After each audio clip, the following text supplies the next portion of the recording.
Welcome back to Perth City Talks, and we are here for The Event, a play that narrates the experiences of people who witnessed the massacre in Norway 2011. Yeah. Can you tell us a bit about your background?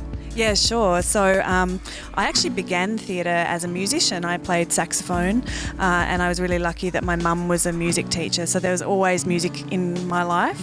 And from playing saxophone, I ended up playing in a number of theatre performances, and I was then asked to audition for a show, got in. I ended up being a comedian for a while and then ended up directing theatre and becoming a school teacher. So I've worn a few hats in my time. Can you share with us your good experiences in directing and acting? Yeah, sure. So I've had a number of really terrific experiences. I love making new work. I love working from script like we have done on the events, but I really love working with actors to create brand new work and devising work, and did that earlier this year. We had a show that was called We Belong Together, that was about a woman who really wants to be on Home and Away.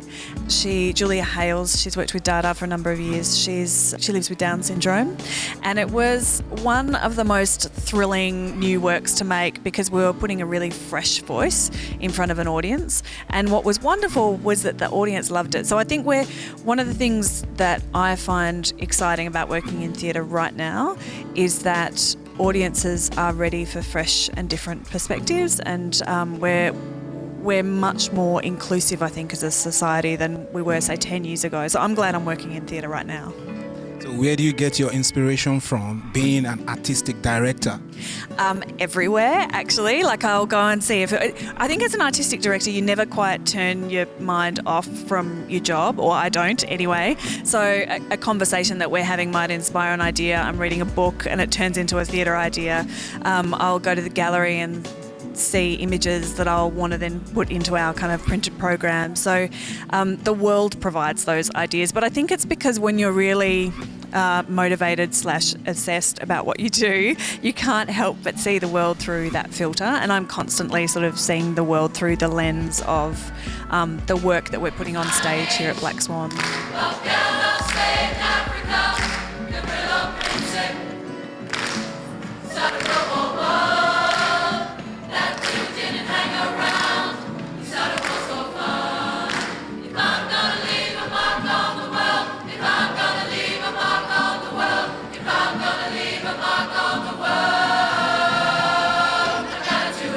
Saying back in 2016 that I look forward to the time when this play wasn't relevant, when there were no more shootings in schools or whatever else that were fresh in our minds that make the play topical.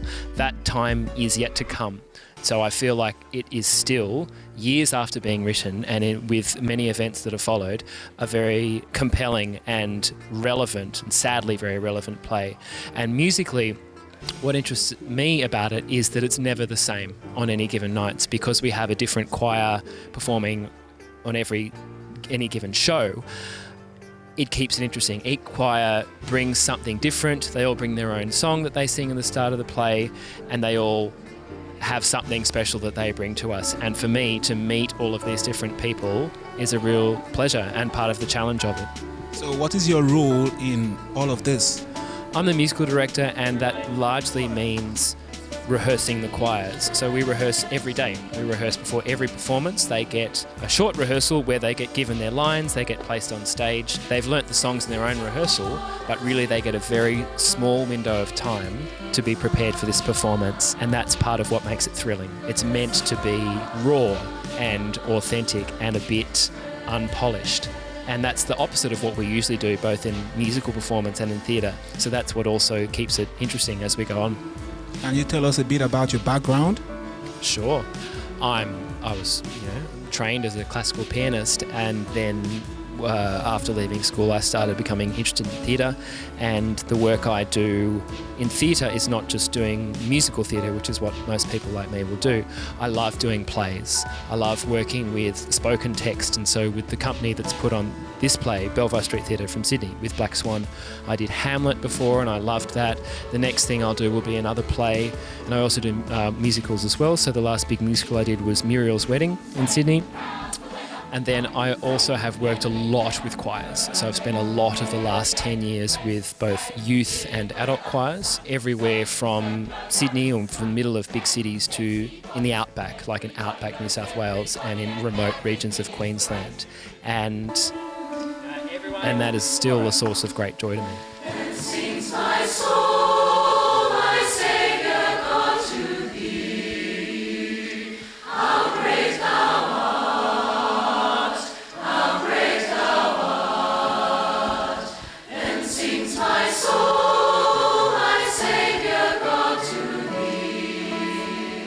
How great thou art, how great thou art. What's behind the shooter, the boy?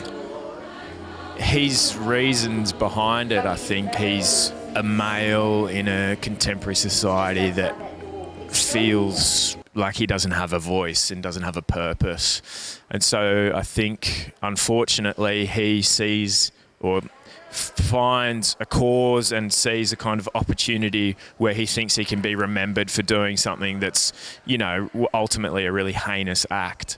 But, you know, it's that kind of thing of trying to assert yourself and be remembered, even if the event you're being remembered for is kind of abhorrent. I'm an orphan, I'm a narcissist, I'm a psychopath, I'm a void into which we are drawn. I am sick, dead, lost and alone. A lot of people look up to you as a role model, and they would love to know about a bit about your background from your childhood. If you've got parents who are into acting that, you know, made you decide to be an actor or something like that. No, my parents weren't involved in the arts. My dad was a printmaker for the newspaper, and then that kind of went bust. And then he was a teacher, and then my mum was a pharmacist. So no, there was nothing there. I think my dad is an oil painter, like he paints. He has a studio and paints.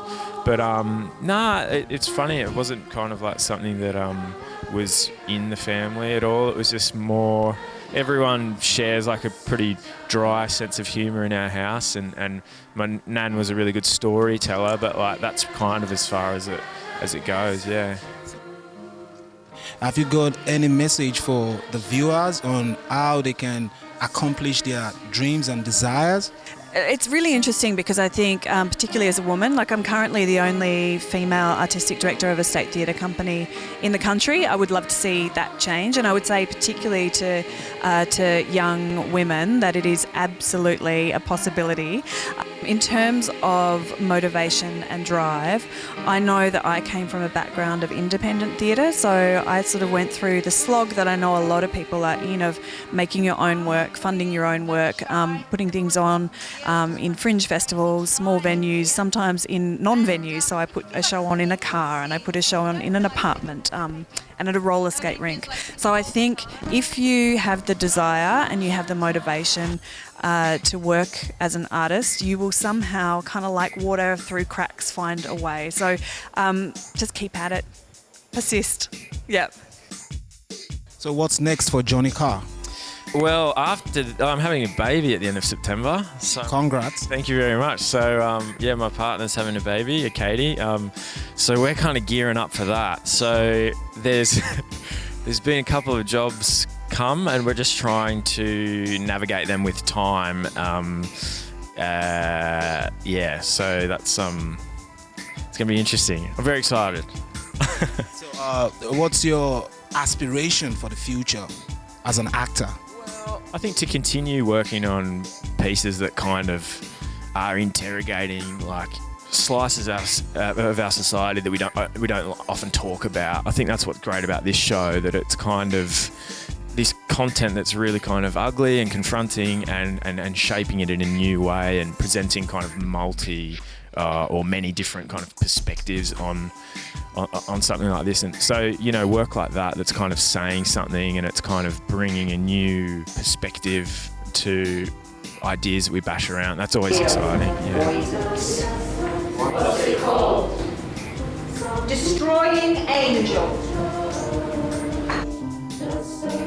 Okay, The event is going to be touring around Australia, and you're going to be a part of the touring. Are you going to shed more light on it so our audience can understand what the touring is all about? Yeah, so, this play has already done quite a few towns. It was part of a few festivals, and now it's being remounted here in Perth. So we've got because the director that directed the show is now the director of Black Swan Theatre, so she invited us to come and do the show again. And then within that, then we go down to Melbourne again and do the play there, which is already performed there. And then we go back to Sydney and we go out to Wollongong, and then we tour around to some small regional places. There's a fun shows that they think have got potential to tour. So often it's small casts or it's an interesting play, and this has both. And also within each of those communities you access their community choirs to be part of the show, so it's a great community involvement. So how do you feel when you're on stage performing? That's a big question. You sometimes feel a lot of things. What you hope to feel is free, and sometimes you are and sometimes you aren't. And thank you for giving us the audience. Thank you. Thank you.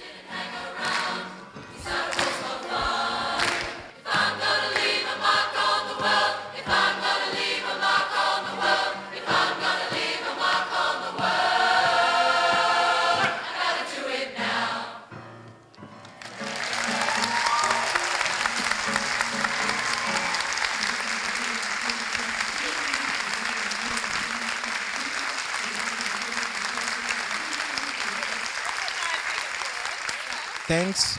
You've been watching Perth City Talk for the event, and I am Tony ETC.